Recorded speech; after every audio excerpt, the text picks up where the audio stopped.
আসসালামু আলাইকুম ভিউয়ার্স। এটি বাংলাদেশ স্বাধীন হওয়ার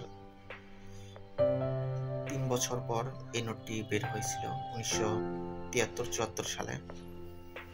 এরপর এই নোটটি আর ছাপানো হয়নি। সেই সময়কার বাংলাদেশ ব্যাংকের গভর্নর ছিলেন হামিদুল্লাহ। তিনি বাংলাদেশ ব্যাংকের প্রথম গভর্নর ছিলেন। নোটটি ডান্সে যে তৎকালীন প্রধানমন্ত্রী শেখ মুজিবুর রহমানের ছবি রয়েছে, সেই সময় তিনি জীবিত ছিলেন।